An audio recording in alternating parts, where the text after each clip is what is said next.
On this week's episode of the OK Knit podcast, I'm going to be showing you a pair of socks that I knit that don't match, not something I normally do. I stepped outside of my comfort zone. I'm also going to be doing a book review of a romantic comedy, and I'm going to be answering some of your questions. You guys sent in some really good ones. So all of that and more coming up.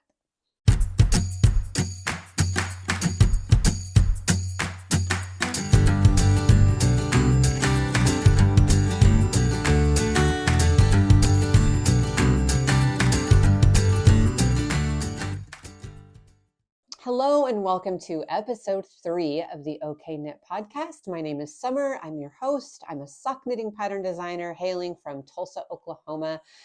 And this week I've got some good stuff to share with you. I knit a new pair of socks. They don't match. I'm going to be talking about that in a minute.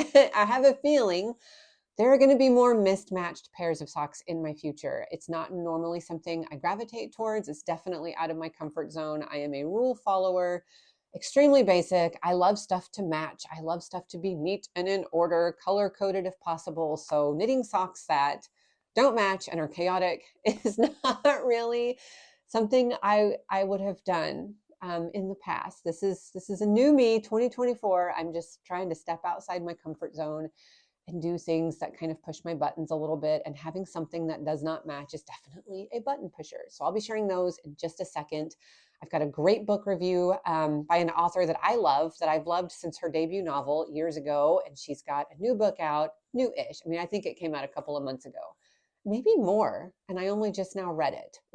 I'm not totally sure, but it's a great book. So I've got a book review for you there, and we're going to be talking a lot about making big changes in your life at any age. And I'll be sharing a little bit of personal details about mine and some of the big changes that I made and kind of how that worked out for me. I don't really have any knits on to show you today.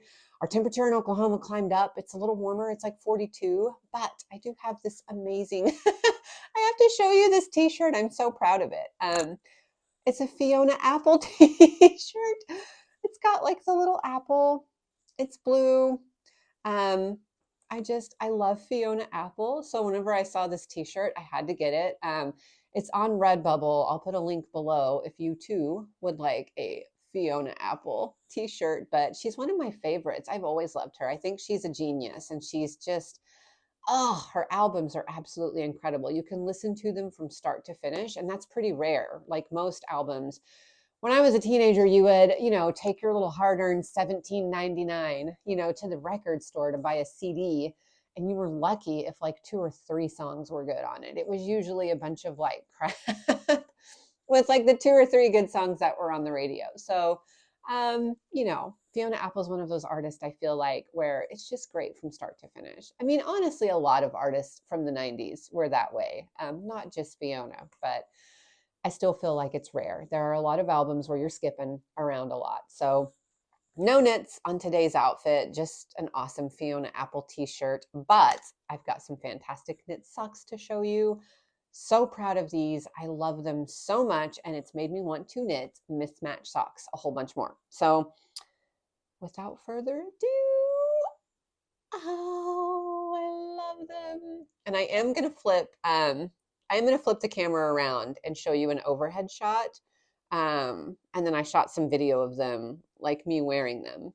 But this particular pattern is the Hello Sailor sock set. I released it in, I think, 2021. I want to say it's been a few years. And it's a sock set that comes with like 4 different patterns. This particular pattern is the scattered pearl socks from the pattern set. And I will link the Hello Sailor sock set below in the description of the video. And for my YouTube watchers, listeners, subscribers, whatever, if you're watching this video, there will be a special discount code in the description of the video that you can use to get 20% off the pattern set in case you also want to knit adorable mismatched socks. The only modification I made from the original pattern was just putting stripes on the toes. Just little 2 round stripes. And I will make a note of that in the description of the video and just kind of tell you what I did. It's really simple. You just knit the toes as instructed in the pattern.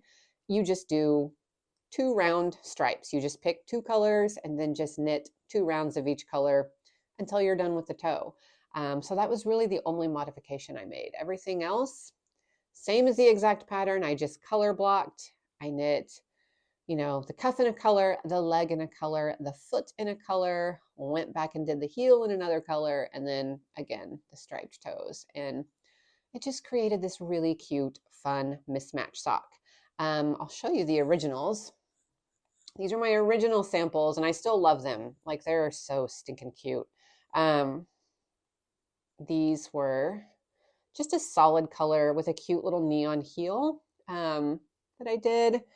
And then, of course, it's me. I can never knit just like one sample of any pattern. I always get so many ideas for colors because I love color so much. That's my absolute favorite part of the design process, 100%, is telling a color story, which sounds so cheesy, but it's true. Like, the colors kind of speak to me before anything else. I look at yarn in my design process and they just kind of light up, like this color and then with that color and this color. And so then I kind of gather this little collection of colors, and then it tells me what pattern it wants to be. That sounds really ridiculous. I know. It sounds like I should have a roadside stand that says psychic readings here, you know. But anyways, this is the other sample, just a really pretty soft minty green with a neon toe. So that was the original, and I love it like that too, but oh, the color block, it's so great. So I'm going to flip the camera around and I'm going to show you an overhead shot of the socks. And then I'll show you what they look like on, because they're so cute on. Like, as I was knitting them, I wasn't sure. I was like, okay, I think this looks cute, but how are they going to look actually wearing them? And they turned out amazing. So stay tuned for that. And for now, let's take a closer look. Okay, so these are the socks. Up close, you can really see the texture. This pattern, the scattered pearl, has this really sweet, simple pearl texture that just adds a little bit of something extra, elevates it beyond just a basic sock. We've got an afterthought heel. It would be very easy to modify this to use the heel of your choice, whether you like heel flap and gusset or a German short row. You could also knit them toe up, do a Flegel heel. This sock is extremely easy to customize and modify to suit your own personal taste. Again, that texture, it's just so great. And they're just so cute. When picking colors, I kind of just I didn't really have a specific direction in mind. I just kind of selected colors that I really love together. I'm a huge fan of pink, golden yellow, red, and pale blue, so I knew I wanted that. I don't use purple as often, so I kind of challenged myself to use purple in this sock. Always love hot pink. I use that quite a bit. My only regret is I wish that I would have chosen a different color for this, because I feel like these two blues are so similar, and I would have preferred the mismatch to be even more pronounced. But I love this one. I think this one turned out perfect. This one's almost perfect. I wish I would have just used a different color there, but I still love them. They still turned out super cute. Oh, they just look so cute folded up, all the different little colors. It's a great way to experiment with color and kind of experimenting with different color palettes. I don't know if you can hear that. That's my dog barking. Hopefully, hopefully that's not coming through. But this is a great way to experiment with different color palettes. It's a great way to kind of decide what colors you like and what colors you don't like. Like I said, not a huge fan of this particular blue. But that is the mismatch pair. Definitely going to knit more mismatch socks in the future because that just turned out so cute. Again, this is the original pair. They all look so cute, like next to each other too. That's just a cute little set of socks. If you are looking for a pattern that you just kind of want to knit again and again, if you've got time during meetings, you're traveling for work, you've got indoor time at home, you're sitting in your kids' hockey practice, and you just kind of want an easy pattern that has just enough interest to kind of keep you engaged, just knit cute little piles of the scattered pearl socks from the Hello Sailor sock set. They're just so cute. Like this, I'm actually obsessed with this, like how they all look together. Mismatched, solid, either way, it's super cute. I'll show you a couple of other patterns that come in the sock set. I'm gonna reach. This one is the broken rope pattern, and it comes in DK. This is the DK. I knit a strand of fingering held together with a strand of mohair for that one. This is the broken rope regular. This is just fingering weight yarn, and this is a really great, again, great stitch pattern that is just engaging enough to keep you interested, but it's not so complicated that you can't pay attention to what's happening on your Netflix, or like I said, when you're waiting on kids or at kids' sporting events, you name it. So that's my other favorite pair from that particular sock set. I absolutely love the broken rope. Oh, I knit more of these. I knit a lot of these socks. This is also the broken rope. And I knit these like a gym sock. They're just a couple of stripes in mint. So you can modify the stripe pattern however you want with those. So yeah, that's three. That's three of the four patterns. I'm missing one. There's one called the Guernsey sweater sock, and they're made to kind of look like a fisherman's Guernsey sweater, but I can't find them. They've disappeared. But you can look at the Ravelry listing or the listing on my website to see pictures of all four patterns that are included. It's a great sock set. It's one of my favorites. Okay, I'm back. So that's what they look like laid out flat. Now I'm going to show you just a little bit of video footage of what they look like actually on your foot, because sometimes that can be different. There have actually been times where I have designed a sock, I enjoyed knitting it.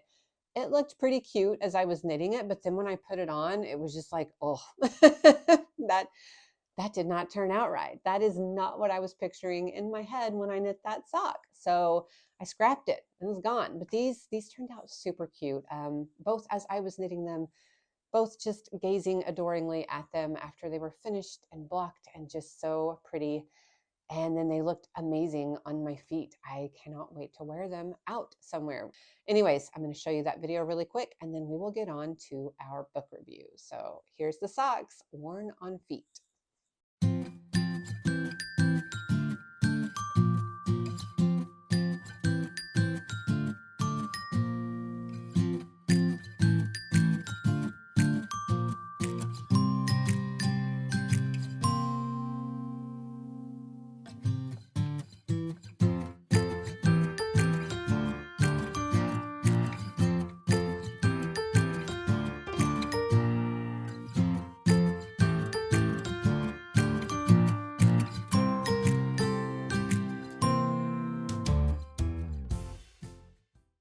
It's actually surprisingly hard to video and photograph your feet when it's just you.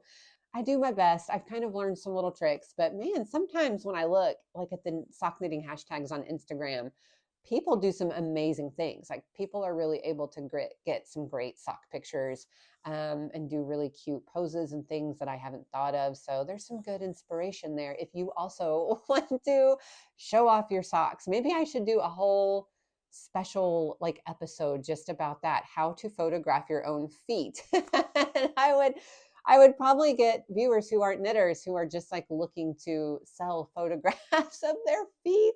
My daughter says there's a website called Feet Finder, and like, I don't know. I don't fully know what it is. But she said it exists, and I don't know how she heard about it. Probably someone at school. So anyways, my video would be for purposes of modeling your, this conversation has gone in a direction that I am not happy about. I'm moving off of it. I will do a photography video at some point, just in general, showing you how to photograph your knits, not specifically just your feet. But let's get on to our book review. This is the book. It is literally called Romantic Comedy. It's by Curtis Sittenfeld. She is an author that I have loved since her debut novel, Prep, which she released, I don't know, years ago. And Prep had the best cover of all time. It was just a simple white cover with one of those great little canvas belts with the little metal clasp. It would have been smart to have had that book here too, since I was going to talk about it, so I could show you. But I'll link it below so you can go visit the link from the description of the video. It's a fantastic book. It's about a girl who gets a scholarship to a prep school. So she goes to the prep school, and it is not what she thought it was going to be. She is an awkward, unsure, self-conscious teenage girl at this prep school surrounded by very wealthy kids who are very sure of themselves. and it's just a whole thing. It's a fantastic book. It's not YA. It's categorized as like adult fiction, I guess. But it is from the point of view of a teenager, and it's just it's a great book. And I've really loved this author since that book. So I usually read everything of hers that comes out. The basic premise is that it's like a Saturday Night Live show. I mean, basically it's one of those like weekly live comedy skit shows. And I mean, it's clear it's based on Saturday Night Live.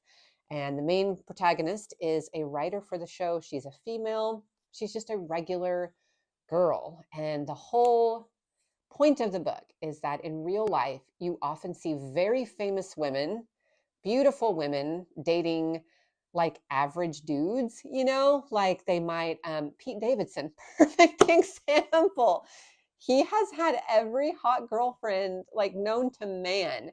And he's just kind of an average dude. So I guess he has a really great personality. I don't know. But you see that frequently. Very beautiful women dating men who are like just average looking. They kind of have behind the scenes jobs in Hollywood. They're not like out in front of the cameras.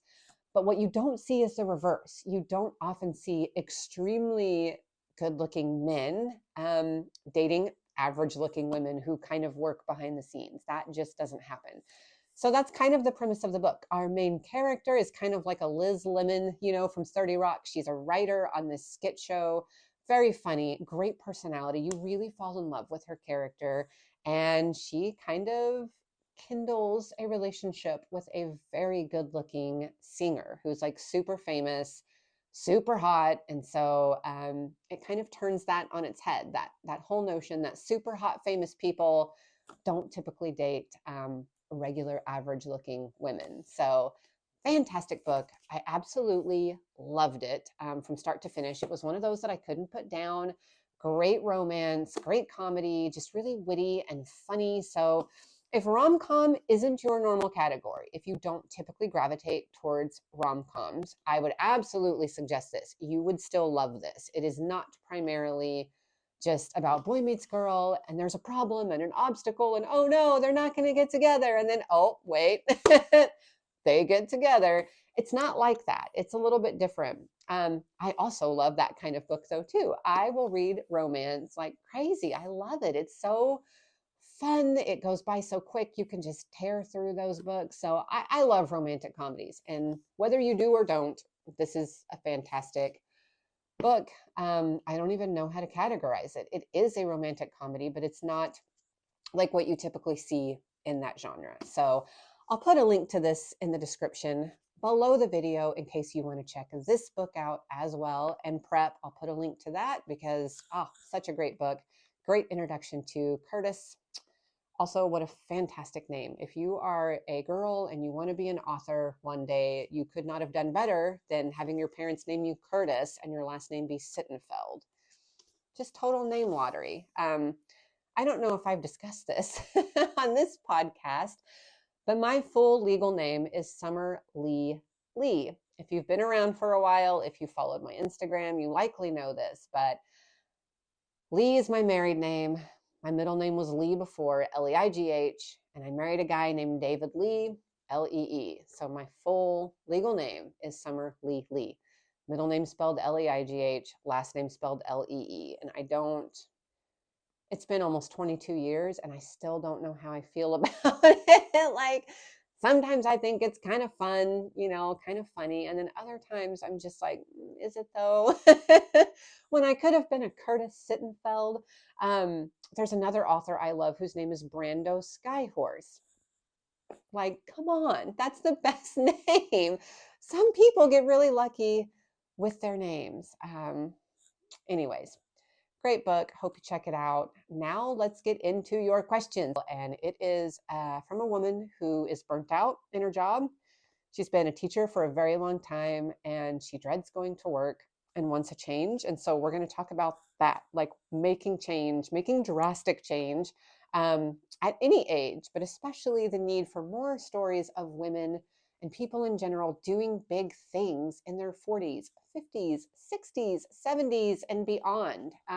There just needs to be more of that because the truth is, you can change your life at any time, at any age. It is not too late until you are literally dead. Up until the point you die, you can change things. You can make different decisions. You can decide that the path that you're on now, it's a dead end. It's not for you and you need to try something different. So we're going to be getting into detail with that. I loved this question as soon as I got it. This is so up my alley. I could talk about this topic forever. I'm so passionate about it. So this is from Nancy, and Nancy writes, I am a 51-year-old burned out home ec teacher. Prior to teaching home ec, I taught special education for years. I'm a single mom with teen daughters, barely getting by financially and mentally. I want to do something new for financial gain and personal wellness. I love sewing, knitting, crochet, reading, cooking. I daydream of doing something creative, whether that's writing, creating, podcasting, growing houseplants, winning the lottery. Going to school, her work, her job, is something that I dread. I also tutor on the side, which is no longer fun. Um, Nancy's basically saying she's stuck and she needs advice from a neutral person what to do when you're feeling stuck. And I feel like there are probably so many of us that can relate to Nancy's exact situation, feeling like you've reached a point where you are stuck in a situation that is no longer working for you. I think Nancy's problem is a common problem for so many of us, especially those of us who are creative, who enjoy crafting, who enjoy making things. If we're working in jobs that don't exercise that creative muscle, if we're working in a job that we're not passionate about, that doesn't bring us joy, there can definitely be seasons where we feel that stuck and we just want to leap out, do something drastically different and make a change. And of course, that's challenging, especially when you have children. When you bring children into the mix, if you are the sole provider, it's not as simple as saying, well, I think that I'm going to be a sewing podcaster now and then just quit my job, lose my health insurance, lose my whole financial stability to pursue this creative dream and see if it works out. What are we supposed to do? So my advice is threefold. First is deciding what you are actually passionate about instead of what you wish you were passionate about. And here's what I mean by that. I am passionate about sock knitting, and sometimes I find that really strange. And if I'm honest, sometimes I even feel a little weird about it. The other day, my dentist asked me, what I did. And I said, oh, well, I designed sock knitting patterns. I wrote a book. And he was like, oh, you wrote a book? That's so cool. And I was like, oh, it's just about sock knitting. It's not a big deal. And then later in the car, I was like, why do I do that? Why do I denigrate? What do I do? Why do I feel like I need to kind of laugh it off, oh yeah, I designed sock knitting patterns, because I wish I was passionate about nuclear fission or writing, highbrow literature. It's silly. I'm not passionate about those things. There may come a time in my life where I do want to write a literature, a fiction book. But right now I'm really passionate about sock knitting. I loved writing my book on sock knitting, every second of it. I would go to bed so excited for the next day, couldn't wait to get up, experiment with color, experiment with pattern. It was all I thought about. That's how passionate I was about it. So maybe I wish I were passionate about writing fiction. Maybe I wish I were passionate about something else that could make me millions of dollars. But the fact is, what I'm actually passionate about is sock knitting. So that's kind of my first piece of advice is figure out what you are actually passionate about and chase that, not what you wish you were passionate about. So, Nancy mentioned that she was interested in several things, growing houseplants, sewing, knitting, crochet, podcasting potentially. And I think the tendency is when we're feeling stuck and we're like, can I make a career out of something creative? We kind of cast towards what we wish we were passionate about, especially if it may make more money, or we think that there's more of an opportunity to make money at it. And I can tell you that's not going to work. You've got to go after what actually makes your heart sing. So first piece of advice, figure out what you are actually passionate about, not what you wish you were passionate about. Write it out, journal it out, sit down with it and think about it. Get a really hot drink on a cold, quiet winter morning. Be alone with yourself and really dig deep and be honest with yourself. What am I passionate about? Second piece of advice, and this is about monetizing hobbies. This is a whole other discussion we could have on whether you should monetize your hobbies. That's a discussion that's been had. It can take the joy out of it. But this particular question, Nancy wanted to know, what should she do? Because she dreams about monetizing a hobby. She dreams about being able to live off the fruits of her creative labor. So in the context of that question, if we're talking about monetizing your hobby, there's a lot of steps to that. But the first is just making sure that you know what that is. Like I said, you know what you're passionate about. Do you have the skills to really monetize that? Do you need to put in more hours, more time in really perfecting that craft, whether it's sewing, growing houseplants, which requires a lot of skill. And then you kind of have to decide where you want to go from there. You need to start social media pages. Getting a presence online is absolutely essential, I think, these days when it comes to earning a living off of your creative endeavors. Whether that's going to look like how-to videos, whether it's going to look like this, doing a podcast and talking about what you're passionate about, just doing beautiful photos on Instagram, maybe selling a subscription service like Substack, where you're doing a weekly newsletter with how-tos, or you're doing a weekly newsletter with just your thoughts, on that particular subject. So you kind of have to figure out what passion B is. You've got passion A. This is the general topic. Passion B would be, how am I going to communicate that? How am I going to talk about the thing that I'm passionate about and make money off of it? What avenue sounds the most fun? What avenue do I have the skills to do? How am I going to pursue that? For me, I love to knit, and I thought, man, it'd be really cool to write knitting patterns. I should try that. And I did. It turned out I was good at it. It turned out I was good at communicating in patterns, coming up with cool sock patterns that people wanted to knit. And so it went from there. Everything else kind of grew organically off of, I'm going to start by writing knitting patterns. So knitting, especially socks, was my passion.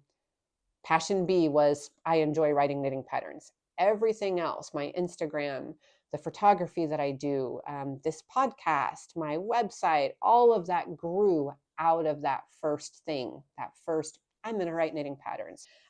My third piece of advice, I said this was threefold, is that you've got to get really, really good at photography and videography.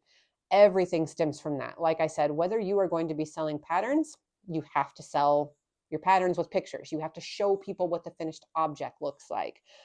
Video, especially with garments, whether you're growing houseplants, whether you are creating sewing patterns, crochet patterns, and knitting patterns, whether you just want to talk about your knits and do a podcast with it, you've got to be good at videography and photography. And 90% of that is lighting. That's all stuff you can learn on the internet. And I would say it's key. Photography and videos, that's how you communicate with people about your passion. That's how you sell whatever it is you're selling. So those three things, figuring out what you're actually passionate about, figuring out how you're going to translate that passion into money, and then getting really good about photography and video, because that is how you sell whatever it is you're selling. That's kind of your jumping off point and your starting point. Obviously, we could keep going. There is so much to selling your passion and your hobby on social media, through newsletters, through blogs, through Substack, through Instagram, through TikTok. That is like a whole video's worth of topics in one. And I could keep going on that forever. But I don't know. This is just something I'm so passionate about. I'm 42 now. When I started designing knitting patterns, I was 39. I'm about to turn 43. So this is, kind of my fourth year doing this. And I was absolutely stuck. And I have had a number of really boring, awful jobs that I absolutely hated. And at that point, I was approaching 40. I felt stuck. I didn't know what to do. And that's when I took this kind of creative leap and started designing knitting patterns, and it worked out for me. And I could go into detail, and I probably will at some point in another video, how I did that. But I can tell you it changed my life in so many ways. What I do now, I absolutely love. As I mentioned earlier, loved writing my sock knitting book, pre-orders for which I will put a link in the description of the video if you want to check out my sock knitting book. Loved every minute of writing it. Deciding to pursue this creative dream has made all the difference in my life. It has improved my quality of life in so many ways. I've done so many things that I didn't think were possible. So it's something that I am so passionate about and so happy to talk about it anytime. And I will definitely do a more in-depth video about my path, from burned out commercial photographer to sock knitting pattern designer and author. And I'll kind of talk in detail about what I did to get here, starting out with basically no Instagram followers, growing an Instagram following, growing a newsletter list, getting a book contract, all of those things. I definitely want to talk about because there's not enough information out there. There needs to be more transparency and people talking about, how they got here, so that more people kind of have a blueprint or motivation, or they can see that it is possible. So Nancy, I hope that I answered your question in that somewhat long, rambling response. And I hope for anyone watching that you feel inspired to discover what your passion actually is and to maybe think about how you might want to monetize that if something that interests you. Obviously, again, you don't have to monetize your hobbies, you can just enjoy them. But if you are interested in monetizing your hobbies, I hope this has given you maybe some inspiration to start thinking about how you might go about doing that. Next week, I'm going to have, I'll be back. I've got more stuff. I've got another pair of socks in the works that I'm knitting that I'll have to show you. I'm also going to be dropping a special video next Tuesday. I had another viewer submit a question, a couple of you actually, asking about the sock yarn that I like to use. And so I'm going to just do a whole special, short little video kind of showing you the sock yarn that I've been using for the last, 4 or 5 years, what I really like using for color work, cables, texture pattern, you name it.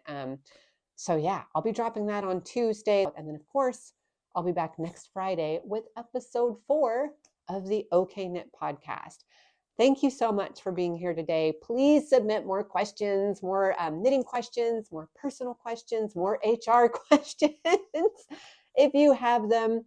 I hope you have a great weekend, and I'll see you next week.